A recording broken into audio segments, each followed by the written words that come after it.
पिछले वीक बाहर था तो संगत नहीं हो पाई थी। अभी कुछ समय से हम कर्मों पे चर्चा कर रहे हैं कि कर्म क्या होता है, कैसे काम करते हैं, क्या कर्मों का नियम है, कैसे जीवन चलता है। और जीवों के आप सबके जो सवाल होते हैं, जो क्वेश्चंस होते हैं, ज़्यादातर कर्मों से रिलेटेड कर्मों के आसपास ही होते हैं। इसलिए मैं चाहता हूँ कि सब कर्मों के नियम को अच्छे से ना सिर्फ एज़ अ इन्फॉर्मेशन सुनें, पर अपनी चेतना में उसको अंकित कर दें। फिर जो आप सब मेरे से पूछते हो ना, फिर ज़रूरत नहीं पड़ेगी, आपको अंदर से उसका जो है ज्ञान स्फुरित होगा, जागृत होगा। और ऐसा है कि जैन धर्म में कहा जाता है कि कलयुग में मोक्ष नहीं है। जब तक 24 तीर्थंकर थे, आखिरी तीर्थंकर इस चक्कर का आखिरी तीर्थंकर जब तक महावीर स्वामी थे, तब तक मोक्ष था। उनके सानिध्य में, उनके दर्शन से मोक्ष मिल जाती है, उनके निमित्त से। लेकिन जब वो चले गए तो अभी एज़ पर जैन धर्म कलयुग में मोक्ष की परमिशन नहीं है, मोक्ष नहीं मिलता। क्योंकि नियम उनका सीधा सिंपल है कि पुराने कर्म खत्म करो, कर्मों का प्रारब्ध बनेगा, जीवन भोगो और खत्म करो और नए कर्म मत बनाओ। इस तरीके से मोक्ष में पहुँच जाओगे। लेकिन कलयुग में जो कर्म है, कर्म की जो क्वांटिटी है, वो इतनी ज़्यादा है, इतने पहाड़ है कि एक पूरे जीवन में कर्म भोग के खत्म नहीं किया जा सकता है। इसलिए मोक्ष नहीं मिलता, क्योंकि मोक्ष का सीधा-सा मतलब है कि सब जब कर्मों का हिसाब-किताब जब ज़ीरो होता है, जब शून्य होता है, तब मोक्ष के हम अधिकारी होते हैं। इसलिए जैन धर्म में कहा जाता है कि कलयुग में मोक्ष नहीं है किसी को भी। लेकिन गुरु महाराज इसको रिजेक्ट करते हैं। गुरु महाराज कहते हैं कि ये ज़रूरी नहीं है कि कर्मों को सिर्फ़ भोग के ही नष्ट किया जाए। बिना भोगे भी कर्मों को नष्ट किया जा सकता है। गुरु महाराज कहते हैं मेरे पास ऐसी टेक्नोलॉजी है, मैंने ऐसी टेक्नोलॉजी रिसर्च की है। तो आज थोड़ा उसी पे चर्चा करते हैं। और कई जीव पूछते भी हैं कि भैया गुरु महाराज ने कर्मों पे चर्चा की है कि नहीं की है? डेफ़िनेटली सभी केवल ज्ञानियों ने इस पे ज्ञान दिया है।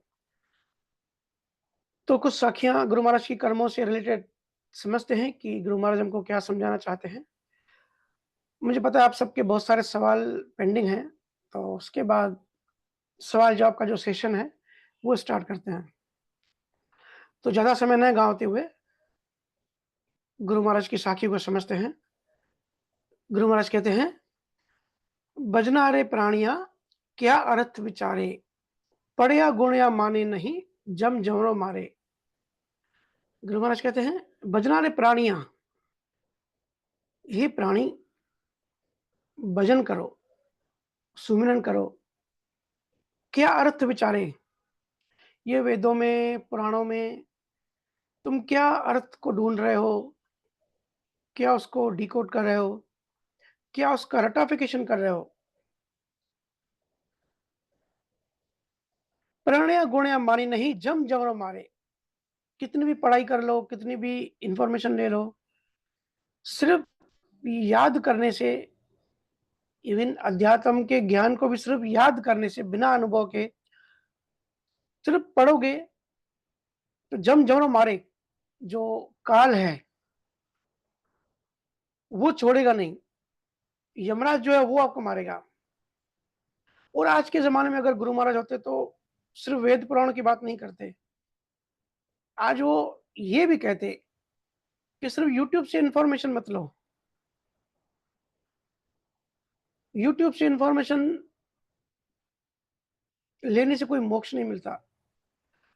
अगर इस तरीके से कर्मों से, संसार के बंधनों से मुक्त हो जाते तो जो स्टूडेंट्स फिलॉसफी करते हैं, जो पीएचडी करते हैं फिलॉसफी में, जो डिग्री करते हैं, वो सब तो मोक्ष में अभी तक पहुँच जाने चाहिए थे।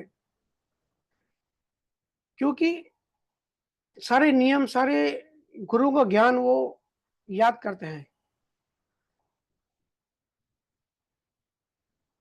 आगे गुरु महाराज कहते हैं, 3 ताश का कर्म है जीवा की लारा, 14 तीन लोक में कर्मा बस सारा।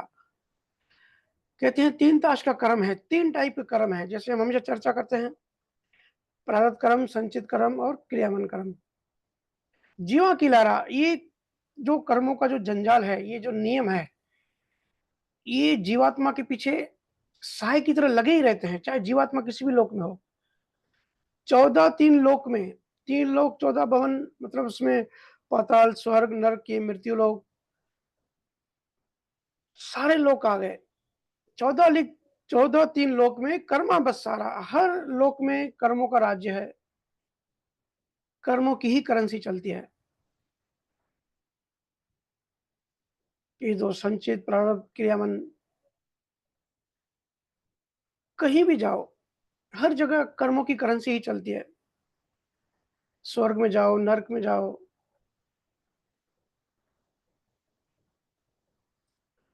किसी भी लोक में रिश्वत नहीं चलती कि भाई रिश्वत दे दी और नरक से हम निकल के आ गए। कर्मों की करेंसी चलती है, कर्म चलते हैं। आगे कहते हैं, प्रारब्ध क्रिया सही संचत है बारी, ओ तीनों जब काट सी तब मिले है मुरारी। देखिए कितनी बड़ी बात कह रहे हैं। प्रारब्ध क्रिया सही संचित है भारी। प्रारब्ध कर्म, क्रियामान कर्म, संचित कर्म, ये सब बहुत भारी है। इसका मैकेनिज्म, इसकी डिजाइन कुछ इस तरह से बन गई है, इतना ये डिजाइन कॉम्प्लेक्स है कि जीवात्मा छूट नहीं पाता। जीवन के साइंस को, जीवन के विज्ञान को जीवात्मा समझ नहीं पाता। इस तरीके से इन तीन टाइप के जो कर्मों ने जीवात्मा को बांध के रखा है। छूटने का मार्ग बड़ा पतला है, बड़ा रेयर है, बड़ा डिफिकल्ट है। ओ तीनों जब काट सी, ये तीनों टाइप के कर्म जब कट जाते हैं। देखिए गुरु महाराज ये वर्ड यूज करते हैं, काट सी, भोगने की वर्ड यूज नहीं करते। ये डिफरेंस है तीर्थंकरों में और केवल ज्ञानी कबीर साहब, गुरु महाराज में। बाकी सब कर्म भोगने की बात करते हैं, गुरु महाराज भोगने की बात नहीं करते, कर्मों को काटने की बात करते हैं। वो तीनों जब काट सी तब मिले हैं मुरारी, जब ये तीनों टाइप के कर्म कट जाएंगे तब वो मुरारी, मतलब परमात्मा, आत्मा, नाम कुछ भी दे दो, नियक्षर, सत्यलोक, अमरलोक, मोक्षधाम, तब मिले हैं मुरारी, तब जाके वो परमात्मा मिलेगा।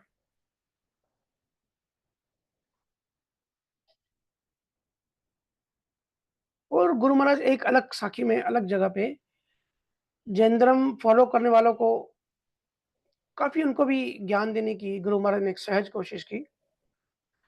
तो कहते हैं, केवल कसर रहे क्यों माही, चौथे जुग आज्ञा हर नाही, मन की सुते सबे नहीं जावे, या कसर केवल नहीं आवे। गुरु महाराज कहते हैं, केवल कसर रहे क्यों माही, चौथे युग आज्ञा हर नहीं, कि ये जो चौथा युग है, ये जो कलयुग है, इसमें जैनों को मोक्ष जाने की आज्ञा नहीं है, परमिशन नहीं है, जो जैन धर्म फॉलो करता है। मन की सुते सभी नहीं जावे, या कसर केवल नहीं आवे, केवल ज्ञान में ये भी कसर नहीं आती है। क्यों नहीं आती है? क्योंकि कर्मों को भोगना नहीं पड़ता, कर्मों को जलाया जाता है। ऐसी विधि, ऐसी टेक्नोलॉजी, ऐसा एक गुणात्मक भेद है नियक्षर और अक्षर में। गुरु महाराज कहते हैं कि मैं आपकी बात को नहीं मानता कि कलयुग में मोक्ष नहीं है, क्योंकि गणित सीधा है कि कर्मों को जीरो करना है। तो कर्मों को जीरो कलयुग में भी किया जा सकता है। हालांकि लोगों के मन बहुत खराब है, बहुत भरे हुए हैं, हर किसी के चित्त में कर्मों की बहुत सारे लेयर्स हैं, जन्मों जन्मों का कचरा इकट्ठा है। तो जैन धर्म में कह ही दिया कि इतना कचरा तो भाई ना डिलीट हो सकता है, ना भोगा जा सकता है, तो कलयुग में तो मोक्ष भूल जाओ। लेकिन गुरु महाराज कहते हैं कचरा कितना ही बड़ा क्यों ना हो, माचिस की तीली से उसको जलाया जा सकता है। सही बात है, उसको एक जीवन में भोगा नहीं जा सकता, लेकिन जलाया ज़रूर जा सकता है, उसको खत्म ज़रूर किया जा सकता है। ये केवल ज्ञानियों ने रिसर्च करके जगत को दिया है। आगे कहते हैं, काटण की विधि सांभलो दृष्टांत बताऊं, ओक बड़ा कर सार था ताको दन गाऊं। गुरु महाराज यहाँ कहते हैं कि कर्म काटने की मैं तुम्हें विधि बताता हूँ, एक एग्जाम्पल देके, एक दृष्टांत देके। काटन की विधि सांभलो दृष्टांत बताऊं, एक एग्जाम्पल देके मैं तुमको समझाता हूँ कि कर्म को कैसे काटा जा सकता है। देखो, यहाँ भी कर्म काटने की बात कर रहे हैं, भोगने की बात नहीं कर रहे हैं। बड़ा ये सूक्ष्म डिफरेंस है और बहुत समझने की बात है। और जब केवल ज्ञानी जब कोई वर्ड यूज करता है, जब वो कुछ कहता है ना, तो उस बात में बड़ा बल होता है, क्योंकि बड़ी जिम्मेदारी, बड़ी वैज्ञानिक रिसर्च के साथ वो जो भी कहते हैं अपने अनुभव से, वो देखी हुई चीज वो बताते हैं। ओक बड़ा कंसार था ताको दन गाऊं। गुरु महाराज कहते हैं कि एक किसान था। अभी ये साखियां नहीं लेंगे, लेकिन मैं आपको एग्जाम्पल गुरु महाराज ने क्या दिया है, वो मैं शेयर करता हूँ। गुरु महाराज ने यहाँ पे कर्म कैसे काट सकते हैं, उसका एग्जाम्पल दिया है कि एक किसान था। उसने 1000 मन का अनाज जो है वो एक साल में समझो पैदा किया, उपजाया। तो उसको अलग अलग ढंग से रखा, अलग अलग ढंग से उस अनाज को सहेज के रखा। तो गुरु महाराज कहते हैं कि 100 मन अनाज उसने अपने घर पे रखा, और 900 मन जो है, मन मतलब ये एक मेजरमेंट करने की एक पुराने टाइप की एक विधि है, जो राजस्थान से उनको पता होगा। तो 100 मन घर पे रख दिया यूज करने के लिए, 1000 में से 900 मन अनाज एक समझो धरती के अंदर गाड़ के रख दिया, सहेज के रख दिया, संभाल के रख दिया, ताकि ये अंदर पड़ा रहे। तो गुरु महाराज इस एग्जाम्पल से समझाना चाहते हैं कि जो 100 मन अनाज घर पे रख लिया, वो प्रारब्ध कर्म समझो, जो कि बहुत सारे कर्मों से थोड़े कर्म लेके हमारा शरीर बनता है, हमारा जीवन बनता है। हम सबकी, जिसको हम सो कॉल्ड लाइफ कहते हैं, हम सुखी हैं, दुखी हैं, जो भी है, हमारा ये जो जीवन है 80-100 साल का, ये गुरु महाराज कहते हैं कि 100 मन का अनाज घर पे रख दिया। अब 900 मन धरती में गाड़ के रख दिया संभाल के। तो गुरु महाराज कहते हैं कि 4 महीने जब बारिश का जब मौसम आया, इतनी तेज आंधी तूफान, इतनी तेज बारिश हुई, कंटिन्यू 4 महीने लगातार बारिश हुई। इतने प्रेशर से, इतनी हाई इंटेंसिटी से बारिश हुई कि जितना भी 900 मन अनाज पड़ा था जमीन के अंदर, वो पूरा नष्ट हो गया, पूरा खराब हो गया। धुर असार सुओड़ो वृषभ बहु भारी, 4 महीना बरसियो ना आको गारी। 4 महीना बहुत लंबी बारिश हुई, जिसने पूरा अनाज, 900 मन अनाज को खराब कर दिया, नष्ट कर दिया।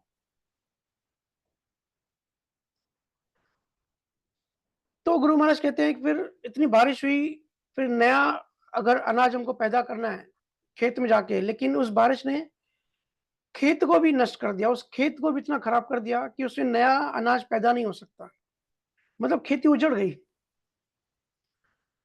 और बाकी का 100 मन जो घर पे पड़ा था, वो भी गुरु महाराज कह रहे हैं उस किसान ने, उस फैमिली ने खा के खत्म कर दिया। तो अभी 1000 मन जो अनाज था वो पूरा खत्म हो गया। अब खेती, बारिश ने खेती खराब कर दी, नया उसमें अभी नया अनाज पैदा नहीं हो सकता। 900 मन अनाज जो संभाल के रखा था जमीन के अंदर, वो बारिश ने खराब कर दिया, वो भी जीरो हो गया। और घर पे जो पड़ा था 100 मन, वो भी खा के खत्म कर लिया, मतलब अभी अनाज बचा ही नहीं, खत्म हो गए। तो गुरु महाराज कह रहे हैं, ऐसे ही कर्म होते हैं हमारे। जितना घर पे दिए 100 मन, वो हमारे प्रारब्ध हैं, हम भोग के खत्म कर रहे हैं। एवरी सेकंड हमारा वो कर्म जीरो हो रहा है, जीरो की तरफ जा रहा है। जो हमारी खेत खराब हो गई, जो खेत से नया अनाज पैदा नहीं हो सकता, वो क्रियामन कर्म है। जब मन, चित, बुद्धि, अहंकार खत्म हो जाता है, तब नए कर्म बनने बंद हो जाते हैं। पुराने भोगते हैं और नए कर्म बनने बंद हो जाते हैं। और जैसे 900 मन अनाज जमीन के अंदर पड़ा था, लेकिन तेज बारिश ने उसको डिलीट कर दिया, नष्ट कर दिया। ऐसे ही हमारा जो संचित कर्म है, हम सब ने इस पे काफ़ी बार चर्चा करी है कि संचित कर्म क्या है? कैसे प्रकृति के क्लाउड में वो जमा रहते हैं? कितने जन्मों के संस्कार, कितने जन्मों के कर्म वहाँ पड़े हैं। तो जैसे गुरु महाराज कह रहे हैं कि तेज बारिश आई, ऐसे ही जब दशम द्वार के ऊपर जब हम अखंड ध्वनि सुनते हैं और बड़ी इंटेंसिटी से और कंटिन्यू लगातार सुनते हैं, जैसे कि बारिश लगातार बारिश पड़ी, तो कितना भी भारी संचित कर्मों का भंडार बड़ा होने दो, लगातार अखंड ध्वनि सुनने से, अखंड ध्वनि में लीन होने से, गुरु महाराज कहते हैं, वो पूरा संचित कर्म जो है नष्ट हो जाता है। जैसे कि ज़मीन में रखा हुआ अनाज नष्ट हो गया। इस तरीके से तीनों टाइप के कर्म कलयुग में भी ज़ीरो हो सकते हैं और मुक्ति के मोक्ष के अधिकारी हम हो सकते हैं। "ओ कणा ना उबड़िया, टूटा बल आए।" गुरु महाराज कहते हैं, "इस विधि कर्म मिटाइयो, पानी सुरबाया।" इस विधि से कर्म मिटाओ। नए कर्म लगेंगे नहीं, मतलब पूरे दिन भर में हम जो भी नए कर्म बनाते हैं, रात को अगर हम बैठ जाते हैं, ध्वनि में लीन हो जाते हैं, भजन सिमरन करते हैं, तो नए कर्म वहाँ डिलीट हो जाते हैं। संचित कर्मों का जो चित्त था, जो सोर्स था, जो भंडार था, वो खत्म हो गया। जब सत्य समाधि हम जब स्थिर हो गए दशम द्वार के ऊपर। इस तरीके से तीनों टाइप के कर्म ज़ीरो हो गए। इससे भी तो कर्म मिटा भी हो, पाणे सुणबाया। पंडितों ध्यान से सुनो, इस विधि से कर्म को मिटाया जा सकता है। बात को समझो। आगे कहते हैं आठ पोहर 64 घड़ी रसना जड़ लागे, सुन पाणे सुखदेव कहे, तब तीनों भागे। गुरु महाराज कहते हैं, बड़ी गहरी बात कह रहे हैं। आठ पोहर 64 घड़ी मतलब सिंपल भाषा में समझो कि 24 घंटे रसना जड़ लागे, सुर पाने सुखदेव कहे, तब तीनों भागे। जब 24 घंटे वो अखंड ध्वनि हम सुनते हैं, जब लीन होते हैं, क्योंकि अनादनाद, ओमकार, सोहम, ये सब की जो ध्वनियाँ हैं, ये टेम्पररी, ये आती-जाती रहती हैं। लेकिन अखंड ध्वनि वो परमानेंट होती है, वो क्योंकि वो सत्य होती है, वो सनातन होती है। चेतना उसमें एक बार पहुँच गई तो फिर पहुँच गई, फिर वो कभी बंद नहीं होती। फिर भले भजन सिमरन भी बंद कर दो, तो वो भी वो ध्वनि, हम ध्वनि को छोड़ देते हैं, लेकिन ध्वनि हमको नहीं छोड़ती। फिर जितना उसमें हम विलीन होते हैं, हमारा अहंकार उसमें विलीन होता है, उतनी परसेंटेज में संचित कर्म जलने लगते हैं। और जब पूरा एस्टेब्लिश हो जाते हैं, तब वो पूरा जो वेयरहाउस है कर्मों का, वो जल जाता है। ऐसा हमने कई बार चर्चा करी, लेकिन गुरु महाराज भी ये बता रहे हैं। तो हमको ये बात समझनी है, क्योंकि कर्म बनते हैं कर्ता भाव से, अहंकार से। और जब अहंकार कर्ता भाव जब आत्मा में विलीन होने लगता है, तब कर्ता भाव चला जाता है। जब कर्ता भाव चला गया, तो फिर किस बात की चिंता? फिर तो कोई कर्म नया बनता ही नहीं। अहंकार आत्मा में विलय हो गया, ध्वनि, हमारी ध्वनि कंटिन्यू चल रही है, वो रसधारा, अमृत की वर्षा नॉन स्टॉप चल रही है। फिर सब खुद होता है, सब ऑटोमेटिक होता है, सब ऑटो मोड पे चलेगा। वो एक ऐसी अवस्था है कि कुछ करने की ज़रूरत नहीं पड़ती हमको, सब खुद से होता है, नेचुरली, ऑटो मोड पे सब होता है। क्योंकि जो करना पड़े वो ज्ञान, और जो खुद ही हो वो विज्ञान। और मोक्ष मिलता है विज्ञान से ही, अंडरस्टैंडिंग से, अनुभव से। बात को समझो। गुरु महाराज, कबीर साहब, दरिया शाह जी महाराज, दादू दयाल, जितने भी केवल ज्ञानी हैं, इनका ज्ञान हाइपोथेसिस नहीं है, कोई फिलॉसफी नहीं है, बिल्कुल प्रैक्टिकल ज्ञान है। अब देखो, क्रियामन कर्म मतलब क्या? अब दिन भर में घटनाएँ घटती रहती हैं, तो मन में अलग-अलग भाव चलते रहते हैं, तो मन में कोई भी भाव आ जाता है, समझो किसी के लिए बुरा भाव आ गया, तो क्या होता है, हमारे मन में बोझ लगता है ना, अच्छा नहीं लगता, मतलब अनकंफर्टेबल फ़ील करते हैं। हालाँकि कॉन्शियसली हमको इतना पता नहीं पड़ता, लेकिन जो थोड़े बहुत जागृत होते हैं उनको बोझ लगने लगता है कि कुछ तो मन में ऐसा चल रहा है, या कभी-कभी ऐसी उदासी आ जाती है। अंदर पता नहीं होता क्या चल रहा है, लेकिन बाहर से उदासी-उदासी महसूस होती है। तो ये कोई हाइपोथेसिस नहीं है। उस समय आप भजन सुमरन में बैठ जाओ। एक 15 मिनट सिर्फ़ दिल से, लिव से राम नाम सिमरन करो। देखो वो बोझ हट जाएगा। वो जो ऊर्जा, वो जो क्रियामन कर्म आपने बनाया, वो अंदर से डिलीट हो जाएगी। बिल्कुल प्रैक्टिकल है। ऐसा नहीं है कि मैं बोल रहा हूँ और आप विश्वास करो। ऐसे किसी गुरु पे कभी विश्वास मत करना। गुरु पे विश्वास नहीं, श्रद्धा होनी चाहिए, और श्रद्धा तभी आती है जब लॉजिक माइंड सैटिस्फाइड हो जाता है। और लॉजिक माइंड तभी सैटिस्फाइड होगा जब आप एक्सपेरिमेंट करेंगे। जो भी गुरु जो भी बता रहा है उस पे एक्सपेरिमेंट करिए। ये एनर्जी का विज्ञान है। देखिए गुरु महाराज ने कितने साल पहले बताया। घर में, परिवारों में, ऑफ़िस में, दुकान में घटनाएँ घटती रहती हैं कुछ न कुछ, क्योंकि कर्म घटनाओं को अंजाम देते हैं। हर एक सेकंड में उदय कर्म आते रहता है। आपका मन खराब फ़ील करता है कभी-कभी, कभी अच्छा फ़ील करता है। जो भी होता है, आप भजन पे बैठ जाओ। देखो, थोड़ी देर में शून्य हो जाओगे, थोड़ी देर में सब अंदर से डिलीट हो जाएगा। ये इतनी गज़ब की साइंस है, मैं आपको बता नहीं सकता। बहुत देर हो चुकी है। गुरु महाराज का ज्ञान जो कि प्रैक्टिकल विज्ञान अभी तक बाहर आ जाना चाहिए था। लेकिन फिर भी अभी जो समय चल रहा है, अभी जो ज्ञान, अभी जो विज्ञान बाहर हो रहा है, जो सीक्रेट्स खुल रहे हैं, ये बहुत बड़ी गज़ब का विज्ञान है। आगे चल के आप देखोगे, इसमें बहुत रिसर्च होगी, क्योंकि आसान बात नहीं है कर्मों को डिलीट करना। कर्मों को भोगने की बात सारे दुनिया के सारे धर्म करते हैं। कर्म को डिलीट होना, ये बड़ी अजब-गज़ब बात है। हम हर एक सेकंड में कर्म बनाते हैं। जब भी किसी से मिले, अंदर में हलचल हुई, इमोशंस बने, कर्म बन गए। पाप बन गया, पुण्य बन गया, कुछ भी नाम दे दो। और याद रखना,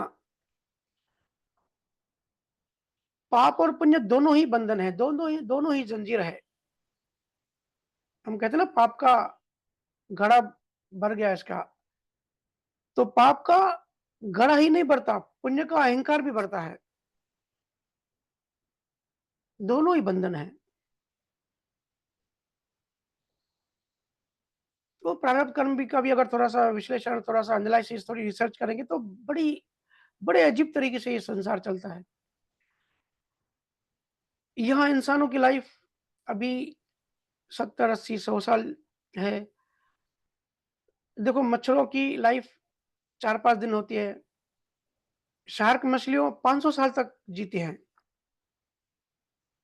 अभी मैं फुकेट गया था, कुछ आइलैंड्स पे गया। उस आइलैंड्स में ऐसे-ऐसे ज़िंदा पहाड़ देखी, ऐसी-ऐसी जोड़ियाँ देखी, जो जब से धरती बनी है तब से वही हैं। तो सब जो खेल है ना, सब डेटा का है, कर्मों का है। और डेटा कहाँ से होती है? चित्त में। चित्त के विज्ञान को समझना है। अध्यात्म मतलब हर एंगल से हर चीज़ कॉन्सेप्ट क्लियर होना चाहिए। और हम सब इंडिविजुअल, इसके लिए हम सबका नेचर अलग-अलग होता है, सबका स्वभाव अलग-अलग होता है, क्योंकि हर किसी के चित्त में अलग-अलग टाइप की डेटा होती है, अलग-अलग इंटेंसिटी सी डेटा होती है, अलग-अलग संस्कार, जिसको संस्कार कहते हैं ना हम। और ये साइंटिफिकली प्रूव्ड है। आप देखो, आप सपने देखते हो, आप सपनों में अक्सर जंगल, पेड़-पौधे, साँप, हाथी, ये सब मोस्टली देखते होगे, या आस-पास के इंसान, घोड़े। लेकिन आप सपने में मोबाइल चला रहे हो, ये बड़ा कम होता होगा या तो बिल्कुल नहीं देखा होगा किसी ने। अब याद करो, आपने कभी सपने में देखा है कि आप मोबाइल चला रहे हो? क्योंकि मोबाइल बड़ी लेटेस्ट चीज़ है। आपके चित्त में उसकी डेटा नहीं है। चित्त में हम कई जन्मों से आदिवासी थे, जंगलों में ही रहे, तो जंगल के डेटा चित्त में सेव है। चित्त ने घोड़ों को देखा है, इसलिए घोड़े बहुत ज़्यादा आते हैं लोगों के सपने में। हाथी को देखा है, हाथियों को, साँप को, क्योंकि जब हम जंगल में थे तब हम यही सब देखते थे, तो हमारे चित्त में डेटा फ़िल होती थी, तो सपने भी उसके ज़्यादा आते हैं। ये साइंटिफिकली प्रूव्ड है।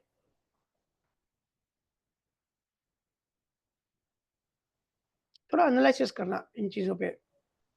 इमोशंस, जो भी इमोशंस हम अंदर क्रिएट करते हैं ना, वो सपनों में मैनिफेस्ट होता है।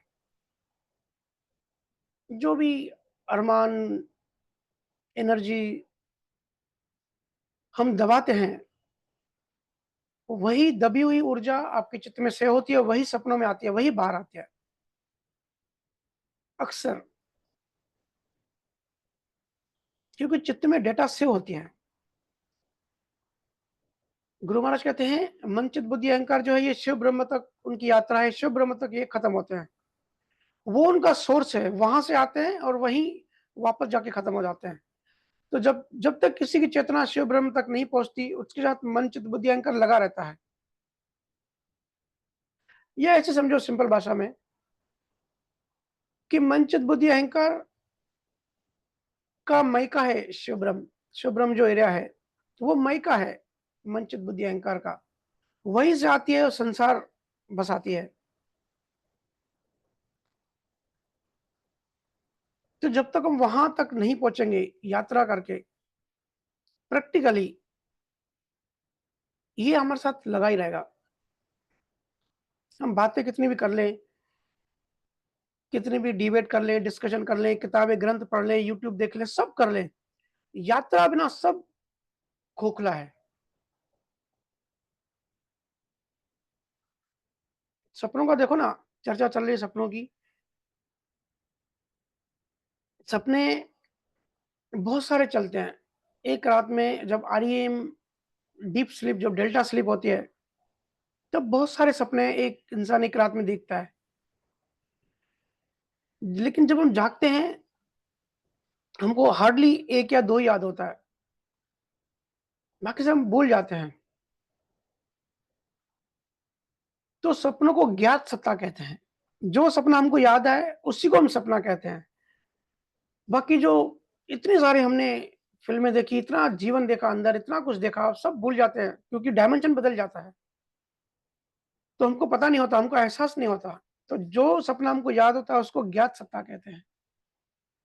ऐसे ही सुख-दुःख है संसार में। जो दुःख जिस दुःख का आपको एहसास नहीं है, जिस दुःख का आपको पता भी नहीं है, वो दुःख का अस्तित्व ही नहीं है, वो एक्चुअली है ही नहीं। दुःख वही होता है जिसका हमको पता होता है। समझो कोई दुखी है, उसका एक्सीडेंट हो जाए, उसकी मेमोरी लॉस हो जाए, चली जाए बिल्कुल भी, उसको कोई याद ही ना हो, तो उसको कोई दुःख नहीं बचेगा। क्योंकि दुःख भी ज्ञात सत्ता है, जो हमको याद है, जो हमको जिसका हमको एहसास है।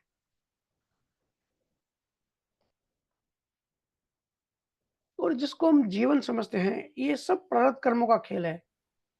मेरे से कई कई सीनियर संत भी क्वेश्चन करते हैं कि भैया प्रारब्ध कर्मों का विश्लेषण आपने ये कैसे किया?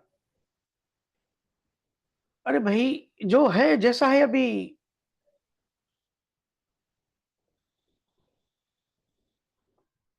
जो भी संत अपने अनुभव से कोई भी बात कहेगा, तो वो अपनी अथॉरिटी से कहेगा कि ये मेरा अनुभव है। आप रिसर्च करो कि ये सही है कि नहीं है।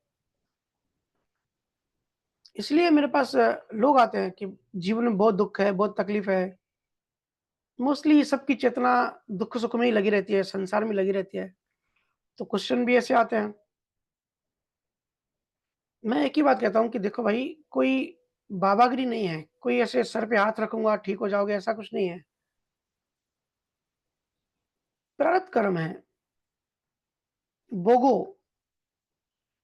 प्रारब्ध कर्म ऐसा कोई भी दुःख आपको नहीं देता जिसको आप बर्दाश्त करने की आपको शक्ति ना हो। क्योंकि बर्दाश्त कौन करेगा? आपका शरीर करेगा, आपका मन करेगा। तो पहले शक्ति मिलती है, बाद में दुःख आता है।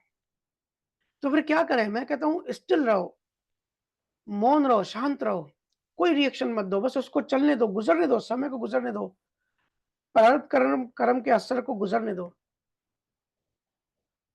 उसके असर को खत्म होने दो। तो जिनको शब्द जागृत है, जिनकी यात्रा है, उनको तो अभी इस चीज़ का अनुभव भी है कि हम इसी में पहले उलझे थे, सुख और दुखों में, संसारी चीज़ों में। अभी अध्यात्म में इंटरेस्ट है, अध्यात्म में रुचि आई है, तो जब भारी कर्म आता है, तब हम शांत रहते हैं, अपने आप को समझाते हैं कि ये कर्मों की हवा, इसको इस तूफ़ान को गुज़र जाने दो, हम शांत रहते हैं। लेकिन शब्द चाहिए, अनुभव चाहिए। ये चित्त साफ होता है शब्द से। शब्द ही सब कुछ है, नाम ही सब कुछ है। ऐसे ही नहीं ज्ञानियों ने नाम सत्ता की इतनी महिमा की है। शब्द ही आपके एक्चुअल गुरु हैं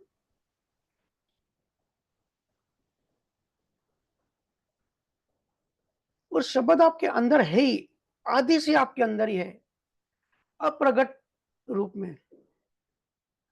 सतगुरु आपके अंदर है ही हर पल।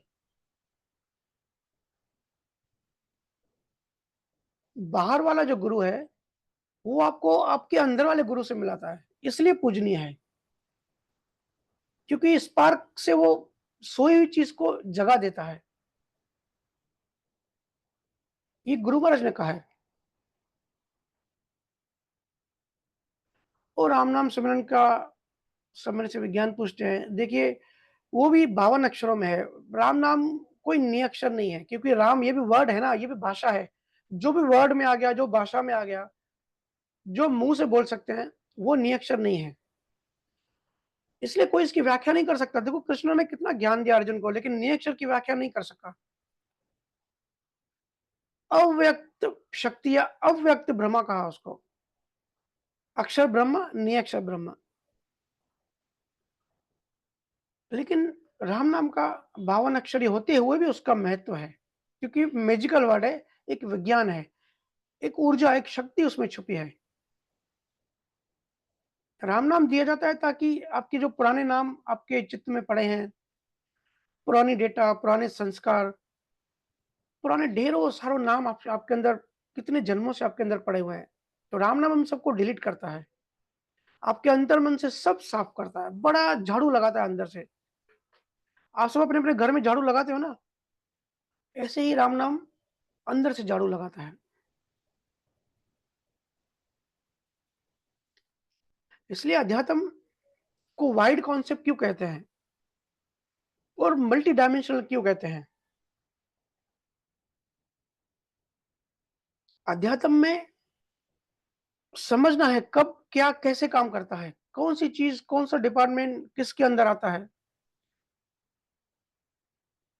कौन सी चीज कैसे वर्क करती है।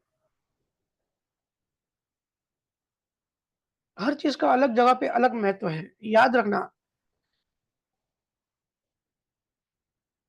पहले बताई थी, जो शक्कर एक लो बीपी वाले के लिए दवा का काम करती है, वही शक्कर डायबिटिक के लिए जहर बन जाती है। राम नाम है तो 52 अक्षरी, लेकिन उसका निअक्षर के साथ सदगुरु अगर उसको यूज करता है सानिध्य में, सही तरीके से उसको यूज करते हैं, तो वो दवा का काम करता है। और फिर बड़ी-बड़ी बातें होती हैं, ब्रह्म ज्ञान, कैवल्य ज्ञान, आत्मज्ञान की। कर्ता भाव छोड़ दो तो फिर कर्म नहीं बनेगा, लेकिन छोड़े कैसे? अंदर की ताकतें हमको दबा के रखा है। अंदर की ताकतें हमको मुक्त थोड़ी होने देती हैं। तो चित्त जब खाली होता है, तब कर्ता भाव जाता है। तब कर्ता भाव सहज ही चला जाता है। उसको ऐसे लड़ाई नहीं करनी पड़ती। क्योंकि अगर हमने ये सोचा, ये भाव किया कि मैं कर्ता भाव नहीं कर रहा हूँ, ये भी कर्ता भाव है। ये इतनी सूक्ष्म बातें हैं, इतनी सूक्ष्म तरीके से मन हमको फँसाता है। मैं तो ज्ञानी हूँ, ये भी मैं आ गया। मुझे तो अभी ज्ञान है, मुझे तो बिल्कुल अहंकार नहीं है, तो ये भी अहंकार है। ज्ञानी ये सब चीज़ें भी, इन सब चीज़ों का भाव, इन सब चीज़ों की तरंगे भी ज्ञानी में नहीं आती। मैं शुद्ध आत्मा हूँ, ये लाइन ही गलत है। जहाँ मैं आ गया, वहाँ शुद्ध आत्मा कैसे आ गई?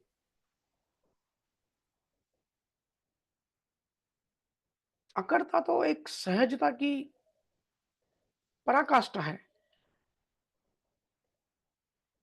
जब कोई अकर्ता होता है ना, तब किसी चीज़ में आसक्ति नहीं होती। जैसे बैंक में कैशियर देखा है? कैश काउंट करता है, बहुत सारी कैश होती है उसके पास, लेकिन अंदर से जागृति होती है कि ये कैश मेरा नहीं है, ये बैंक का कैश है। तो उसको उस कैश में आसक्ति नहीं होती, वो सिर्फ़ अपनी ड्यूटी पूरी करता है। ऐसे ही जब हम अकर्ता नेचुरली बन जाते हैं, जब चित्त नेचुरली खाली हो जाता है, तब हम रहते इसी संसार में हैं, चीज़ों को भोगते हैं, चीज़ों को एन्जॉय करते हैं। सब कुछ अपना है और कुछ भी अपना नहीं है। ये अवस्था तब आती है। और हमारा चित्त जब डेटा से भरा होता है, अब हर किसी जीवात्मा में अलग-अलग टाइप की अलग-अलग लेयर्स उसमें भरे होते हैं।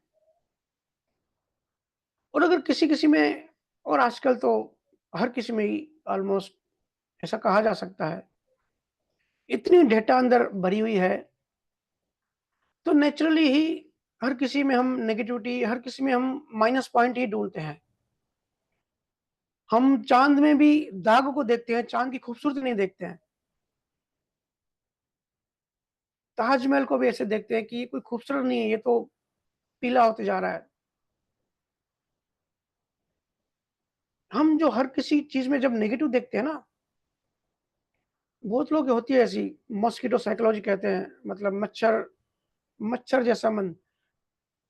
जैसे मच्छर अच्छी चीज़ों को छोड़ के गंदगी में ही अट्रैक्ट होता है, वैसे ही ऐसे हमारे चित्त होते हैं, नेगेटिविटी में ही अट्रैक्ट होते हैं। नेगेटिव ही देखते हैं, नेगेटिव भाषा ही बोलते हैं, बुरा ही करते हैं, उसमें रस लेते हैं, क्योंकि चित्त में वैसी डेटा पड़ी है। Likes attracts like. और ऐसा हमारा एटीट्यूड बन जाता है। हम कहते हैं ना, उसका तो एटीट्यूड ही अच्छा है, उसका तो स्वभाव ही ऐसा है, वो तो बुरा ही करता है। तो समझ जाना कि चित्त में डेटा इस तरीके की है।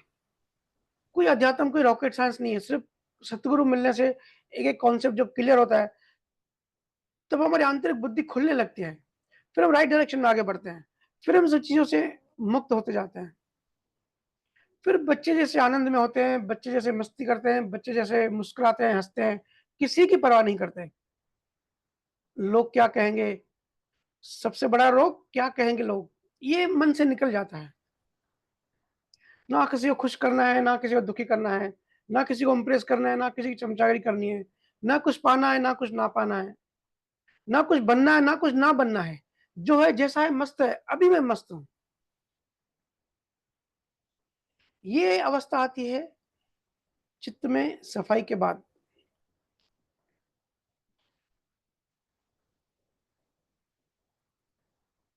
सत्य समाधि तक पहुँचना है। इसी जन्म में हम सब सत्य समाधि में, जो कि सहज समाधि है, जो कि 24 घंटे चलती है, उसमें जा सकते हैं और उसी में जाना है, ऐसा हमको लक्ष्य रखना है।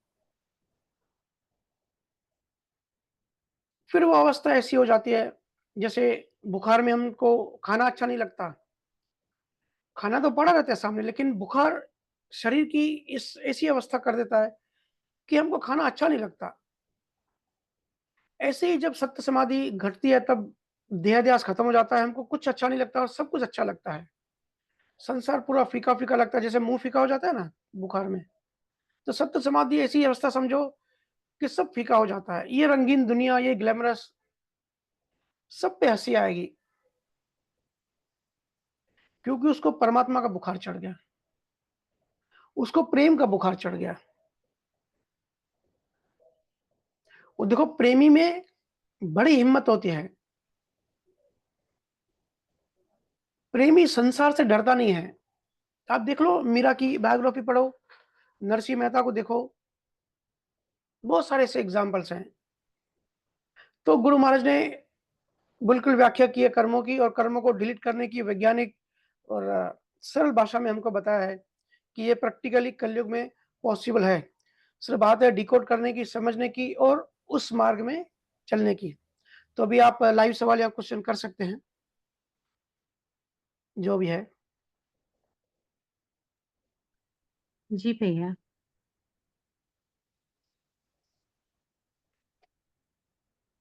भोजराज जी, आप अपना भोजराज जैतारण से आप अपना अनम्यूट कीजिए।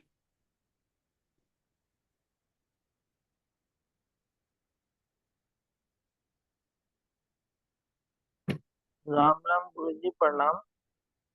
राम, राम। गुरुजी ऐसे तो मेरे बहुत पसंद है, लेकिन जो है जो बता रहा हूँ, 2-3 दिन जी। से मुझे ऐसा अनुभव हो रहा है कि जो जिसे हम होनकाल प्रकृति कहते हैं, वो एक सपने की तरह है, अनुभव हो रहा है। तो संसार के सपने में इंसान को बाहर से जगाया जा सकता है, लेकिन इस सपने में चेतना सुरती यानी इतनी डीप में चली गई है कि सदगुरु स्वयं सपने में आकर सुरती को अपना असली स्वरूप दिखाते हैं। कोई कहता है कि संसार फीका लगने लगता है, लेकिन असल में संसार है ही नहीं। ना संसार फीका लग रहा है, ना मीठा लग रहा है। 24 घंटे हर दिन, हर समय, हर जगह एक जैसी लगने लगी है। कोई फर्क ही नहीं पड़ता। प्रलप क्रम महसूस जरूर हो रहा है। ये मेरे शब्द जो है, ये कहाँ से आ रहे हैं, ये जो क्यों लिख रहा हूँ, क्यों आपको बता रहा हूँ, इसका मुझे मार्गदर्शन करें। और मैं ध्वनि में लीन होना चाहता हूँ, लेकिन लीन हो नहीं पाता हूँ।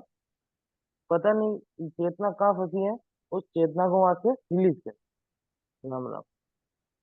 बहुत बढ़िया भोजराज जी, क्योंकि आपकी ग्रोथ, आपकी इम्प्रूवमेंट आप मुझे लिखते रहते हैं, मॉनिटर होती है आपकी, तो बहुत आपने अच्छी अवस्था से गुज़र रहे हैं इस समय। देखो, जैसे हम सपना देखते हैं ना, तब हम सपने को सच मानते हैं। ये जो बाहर का जो जीवन है, क्योंकि हमारी चेतना सपने में मस्त रहती है। हम भूल जाते हैं कि हम तो शरीर तो सोया पड़ा है, और जीवात्मा सूक्ष्म शरीर अंदर यात्रा पे है, सबकॉन्शियस माइंड में। तो हमको सपना सच लगता है, बिल्कुल गहरा है, बिल्कुल 1% में डाउट नहीं होता कि ये झूठ है या ये ड्रीम है। ये चेतना की अलग-अलग अवस्था हैं, जिसको हम ओम कहते हैं ना, ओमकार। ओमकार क्या है? चेतना की तीनों अवस्थाएँ, जागृत, स्वप्न और सुषुप्ति। तो जब सपने में होते हैं, हमारी चेतना उस डायमेंशन में होती है, फिर जब हम जागते हैं, तो हम खुद ही हँसते हैं कि अरे भई! ये तो सपना था, ये तो मैं सच मान बैठा था। सच सपने में हम राजा थे, फिर भिखारी हो गए, फिर हम रोना-धोना भी किया, किसी को मरा हुआ देखा, सब किया, क्योंकि इमोशंस बाहर आते हैं। लेकिन जब जागते हैं, तब डायमेंशन चेंज हो गया चेतना का, अभी हम जागृत हो गए। ऐसे ही जब, क्योंकि है तो देखो चेतना की बात, फिर सुषुप्ति, डीप में जब डीप स्लीप होती है, चेतना इन तीनों डायमेंशन में, तीनों अवस्था में घूमती रहती है, लेकिन चौथी अवस्था जो है तुर्या, जिसको कई संतों ने व्याख्या की है। गुरु महाराज ने 5वीं अवस्था की है, जो तुर्या से भी आगे है। तो वो जो अवस्था है, उस अवस्था में जैसे चेतना वहाँ पहुँचना शुरू करती है। अब पहुँच नहीं गई है, लेकिन पहुँचने की शुरुआत हो गई है। जैसे मुंबई कोई आता है, तो मुंबई वेस्टर्न साइड में विरार आता है फर्स्ट, और सेंट्रल साइड से अगर कोई आएगा तो कल्याण आता है या थाना आता है। तो विरार पूरी मुंबई नहीं है, लेकिन मुंबई में एंट्री कर गए। तो जब चेतना जब एंट्री करती है, उस 5वीं अवस्था की तरफ बढ़ती है, तब हमको ऐसा लगता है कि सब फीका है, सब सपना है, सब स्वप्न की भांति लगते हैं। कई गुरुओं ने इस तरीके से चर्चा करी है कि ये संसार स्वप्न ही तो है, ये संसार पूरा सपना है। फिर आप कहते हो कि सपना कहाँ है?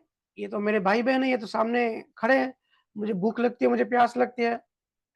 तो सब चेतना का खेल है। चेतना किस डायमेंशन में है, जब चेतना ऊपर उठती है, तब हमको यही लगता है। जब देहाध्यास कम होता है ना, तब लगता है कि ये सब सपना ही तो है। सब रिफ्लेक्शन लगता है। जैसे कई जीव पूछते हैं कि भैया आत्मा एक है कि अनेक है? तो ये तो अनुभव की बात है, लेकिन आत्मा ना एक है ना अनुभव है, वो तो बियॉन्ड है। ये तो हमारी भाषा में से समझाते हैं।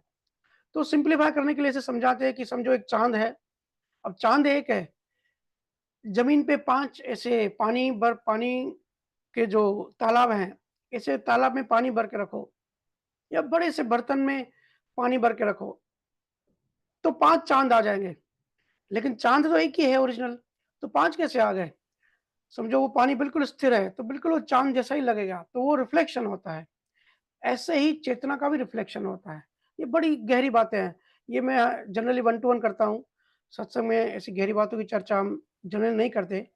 लेकिन ये आपकी अवस्था अच्छी है, आप इसमें और आगे बढ़िए। आपने कहा कि मैं लीन होना चाहता हूँ लेकिन हो नहीं पाता हूँ। आप लीन होने की कोशिश भी ना करिए और ना कोशिश भी ना करिए। सिंपली बैठ जाइए बस, सहज होके बैठ जाइए, जो होता है उसको होने दीजिए। जो होता है उसको होने दीजिए और आप जिस नियम से जैसे सुमिरन कर रहे हैं, वैसे करते रहिए। सारे भेद खुलते जाएँगे। जैसे-जैसे आप आगे बढ़ते जाएँगे ना, सब चीज़ें का रहस्य खुलता जाएगा। ठीक है भोजराज जी? बहुत बढ़िया अनुभूति बताई आपने। ऐसे ही हम सबके साथ घटना चाहिए और घटता है। Next question please. गुरुजी मेरा एक क्वेश्चन है कि जैसे जी, आपने वो प्रलभ क्रम का पूरा साइंस बताया तो उसके उसके कारण चिंता फिक्र कुछ नहीं है। तो हर संजोग को डील करने के लिए तैयार रहते हैं, वो ज्ञान अपना आ जाता है।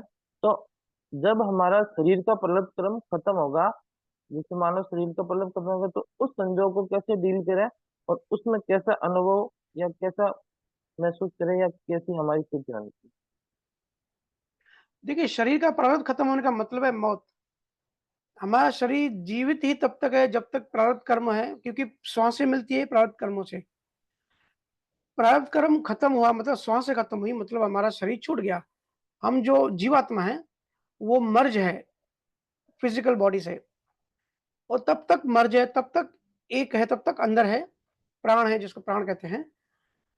जब तक कि आखिरी कर्म है, जब वो कर्म रिलीज़ हो जाएगा, जब कर्म भोग लिया जाएगा, तब सहज ही मौत होगी। आपने पूछा उस समय क्या अवस्था होती है?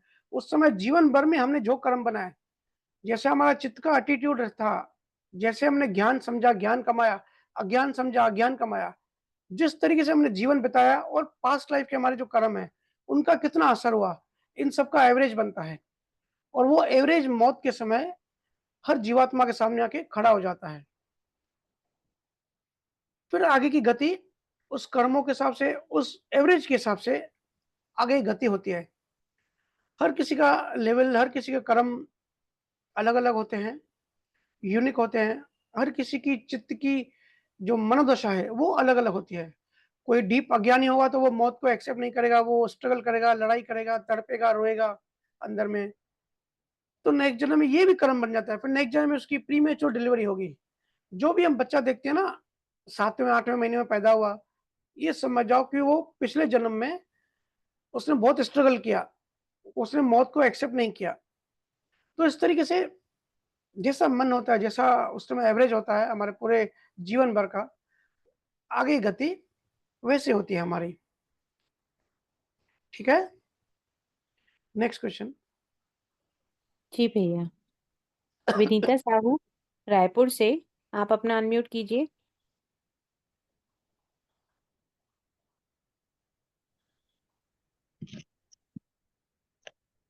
राम राम भैया। राम, राम। भैया जी, मेरे को जानना था कि भाव से कर्म बनते हैं, तो बुरे जी। भाव के साथ साथ अच्छे भाव भी तो कर्म बनाते हैं। तो क्या जी। दोनों ही भाव से हमें बचना चाहिए? और ये भाव में कंट्रोल इतना कठिन क्यों? अभी गुरु महाराज ने हमको बताया ना कि अच्छे कर्म हो, अच्छे भाव हो या बुरे भाव हो, दोनों से कर्म बनते हैं। अच्छे भाव से अच्छे कर्म बनते हैं, अच्छे कर्मों का अच्छा रिज़ल्ट आता है। हमारा शरीर अच्छा होता है, हम अच्छा जीवन, लग्ज़रियस जीवन जीते हैं, बीमारियाँ कम होती हैं। और बुरे भाव का जो रिज़ल्ट है, वो बुरा शरीर मिलता है, बुरे संजोग मिलते हैं। तो है तो जो दोनों ही जंजीर है, तो दोनों ही बेड़ियाँ। एक लोहे का जेल है, एक सोने का जेल है दोनों ही बंधन, ठीक है ना? आपने कहा फिर हमको दोनों को ही छोड़ना चाहिए, तो वो जो छोड़ना है ना, वो भी कर्ता भाव है, उससे भी कर्म बनते हैं। फिर क्या करना चाहिए? हमको इन सब में नहीं उलझना चाहिए, हमको जो सहज अवस्था, जो हमारे अंदर से जो प्रेरणा आती है, बस उसको फ़ॉलो करते रहना चाहिए। अपनी आध्यात्मिक, अपने ज्ञान की डेवलपमेंट आगे बढ़ाती रहनी चाहिए, क्योंकि जब डेवलपमेंट आगे बढ़ती जाएगी, हम अकर्ता भाव में आ जाएँगे। जब शिव ब्रह्म को पार करेंगे, पार ब्रह्म को भी पार करके हम जब अखंड ध्वनि में आते हैं, जब वहाँ स्थिर होते हैं, तब ऐसा सोचना नहीं पड़ता कि हम अच्छे कर्म करें या हम बुरे कर्म करें, अच्छा भाव नहीं करना चाहिए, बुरा भाव नहीं, ऐसे एनालिसिस नहीं होता। बस हम सहज होते हैं, अंदर से न्यूट्रल हो जाते हैं, ना कुछ अच्छा होगा हमारे से, ना कुछ बुरा होगा। हाँ, बाहर से जैसा प्रारब्ध होगा वैसे होगा, लेकिन आंतरिक मन आपका शून्य हो जाएगा, अंदर में कुछ नहीं होगा। फिर भले आप पुण्य भी करोगे ना, किसी को दान भी करोगे, अंदर में आपकी एक तरंग नहीं होगी, और किसी का बुरा भी करोगे बाहर से, प्रारब्ध कर्म की वजह से, तो भी आपके अंदर में कोई तरंग नहीं होगी, अंदर से शून्य होगा। आज देखो बहुत लोग अज्ञानी दान करते हैं, तो अंदर में उनकी तरंगे होती हैं, हालाँकि दान करते हैं वो तो उनका प्रारब्ध कर्मों की वजह से लेन-देन पूरी हो रही है। लेकिन अंदर में एक अहंकार आ जाता है कि देखो मैं कितना बड़ा ज्ञानी हूँ, मैं कितना अच्छा हूँ, मैंने पुण्य कर्म किया। तो ये जो आपने पूछा ना कि पुण्य कर्म भी उससे बचना चाहिए, तो अगर पुण्य कर्म से बचने का भाव करोगे तो इसमें भी कर्ता भाव हो गया, ये भी आपको डुबाएगा। सिंपली अंदर से इतना आप सिर्फ नज़र रखो अपने आंतरिक मन पे कि आप पुण्य करो चाहे पाप करो, अंदर में निस्तरंग रहो, अंदर में शून्य रहो।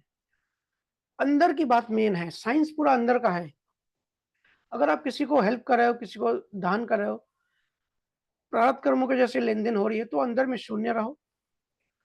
रहो का भी रहो का मतलब भी ये भी कर्ता भाव आ गया। ये नेचुरल, ये सहजता आना चाहिए। तो क्या करना चाहिए? अगर दशम द्वार खुल गया है, अगर हम ऊपर स्थिर हैं, तो ऊपर स्थिरता बढ़ानी चाहिए। फिर ये सब सहज ही होते जाएगा। फिर ऐसा करना नहीं पड़ेगा, ऐसे आपके करने से नहीं होगा, ऑटो मोड पे होगा। फिर बाहर से अच्छा करो या बाहर से बुरा करो, अंदर में आपको पता है कि अंदर से कुछ निस्तरंग हो, अंदर से शून्य हो। वो बड़ी ऊँची अवस्था है, लेकिन अभी हम बच्चे हैं, अभी हम वहाँ पहुँचे नहीं हैं। तो फिर क्या करें? अभी हम पहुँचे नहीं हैं, तो अभी हम वर्क इन प्रोग्रेस हैं, हमारी अभी डेवलपमेंट चल रही है। हम थोड़ा ऊपर उठ गए, लेकिन अल्टीमेट तक पहुँचे नहीं हैं, हम मिड यात्रा में हैं। तो मिड यात्रा में सहज कोशिश करनी चाहिए, इंसानियत के नाते, क्योंकि हम इंसान हैं, क्योंकि हर इंसान में बाय डिफ़ॉल्ट चेतना, क्योंकि चेतना प्रेम स्वरूप है। चेतना हर किसी को प्रेम करती है, चेतना प्रकृति को भी प्रेम करती है, चेतना में इतना प्रेम का फ्लो होता है। तो क्योंकि हम चेतना है, हमारे अंदर प्रेम है, तो जगत के लिए एक प्रेम वाला भाव, एक करुणा वाला भाव, एक सहजता से आता है, कर्ता भाव वाला नहीं। तो जब भी आपको अंदर से प्रेरणा है, किसी के ऊपर प्रेम आए, करुणा आए, तो ठीक है, सहजता से जो आपसे घटता है, वो आप अंदर से करो। क्योंकि आगे 1-2 जन्म जो होगा, उसमें अगर आपने जगत कल्याण का भाव किया, या आपको सहज ही ऐसा लगा कि मेरा तो भला हो रहा है, वो अज्ञानी है, उसके लिए अगर आप प्रार्थना ही करते हो, तो भी वो आपका एक पुण्य कर्म आपको बिना बताए, आपको पता भी नहीं पड़ेगा, वो आपके खाते में जमा हो जाएगा, जो नेक्स्ट जन्म में आपको काम आएगा आध्यात्मिक यात्रा आगे बढ़ाने में। लेकिन कुछ भी कर्ता भाव से नहीं करना है। अगर कर्ता भाव से आप जानबूझ के पुण्य करोगे कि चलो मैं इसको दान करता हूँ, फिर नेक्स्ट जन्म में जो है मुझे इसका फल मिलेगा, या हम दान करते हैं शो ऑफ करने के लिए, दिखाने के लिए, या अपना नाम करने के लिए। दान तो ऐसा होना चाहिए कि राइट हैंड से दो तो लेफ्ट हैंड को पता नहीं पड़ना चाहिए। लेकिन ऐसा नहीं है, आज प्रेज़ेंटेशन की दुनिया है, प्रेज़ेंटेशन का ज़माना है। किसी की हेल्प करते हैं तो मेक श्योर करते हैं कि भई लोगों को पता पड़े कि मैंने हेल्प करी। तो आपने पुण्य तो कमाया, लेकिन उस पुण्य का आनंद, उस पुण्य का जो रस है, वो आपने अभी पी लिया, आपने अभी ले लिया। तो वो न्यूट्रल हो जाता है, आपको इतना ज़्यादा इंटेंसिटी से उसका फल नहीं मिलेगा। कहने का मतलब पुण्य और पाप इसमें ज़्यादा इंडल्ज नहीं होना है। इंडल्ज किसमें होना है? अपनी चेतना को बढ़ाने में।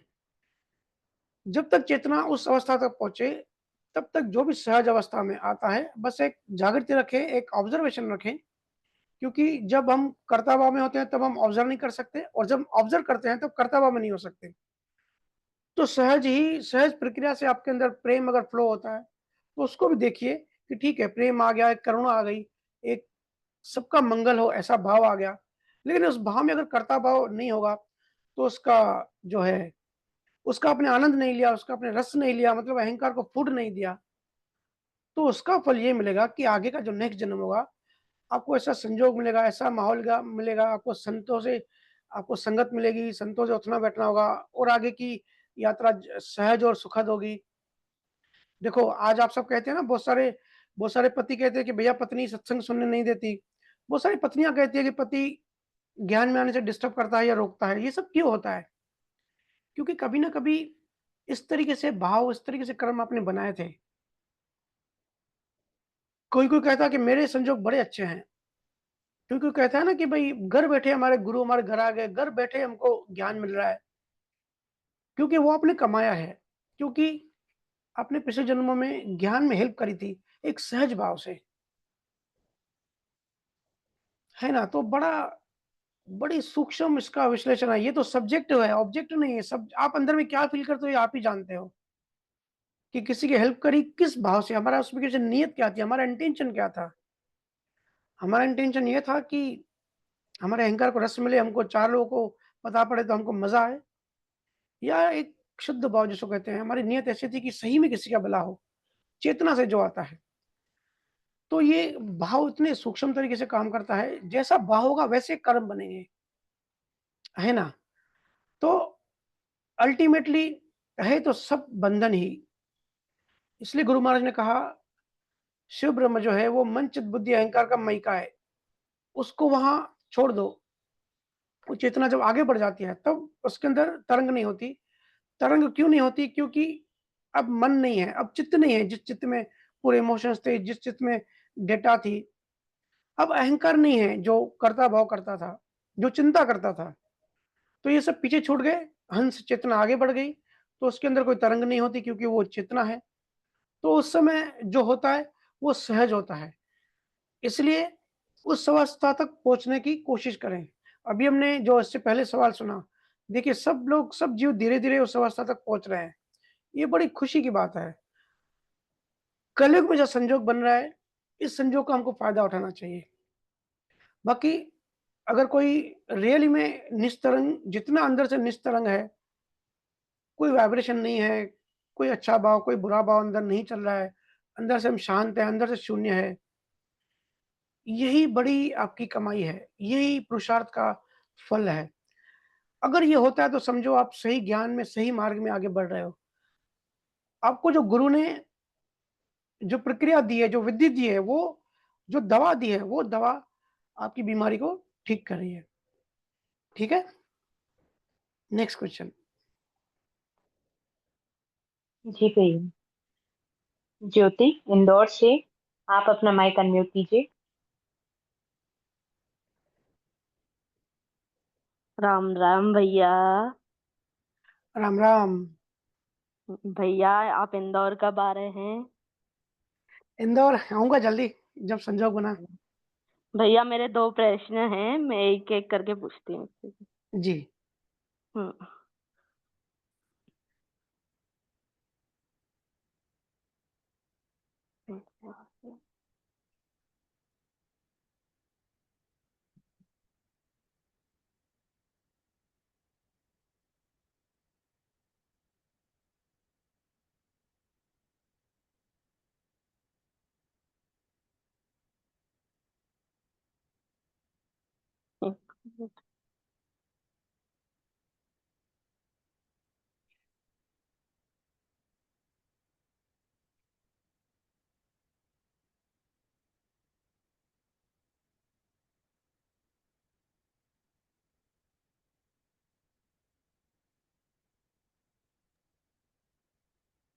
ज्योति, हाँ, 1 सेकंड।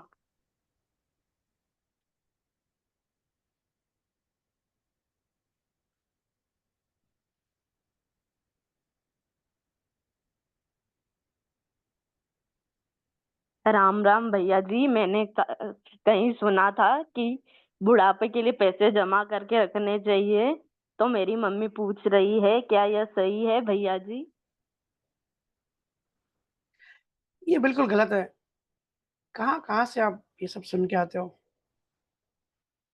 ये इनसिक्योरिटी आजकल के जो माँ-बाप हैं, ये ट्रेंड चल रहा है कि भाई बच्चों को तो दो लेकिन खुद के लिए भी जमा करके रखो। अरे भाई प्रारब्ध कर्मों को अच्छे से समझो। जो जीवन में जब घटता है तब घटने ही वाला है।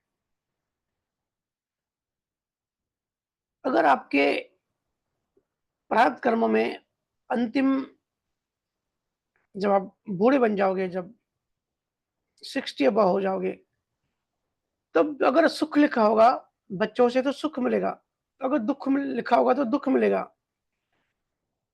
अगर आपके पास फाइनेंशियली आप स्ट्रॉन्ग हो ऐसा लिखा होगा तो आपके पास नेचुरली पैसा होगा खुद का।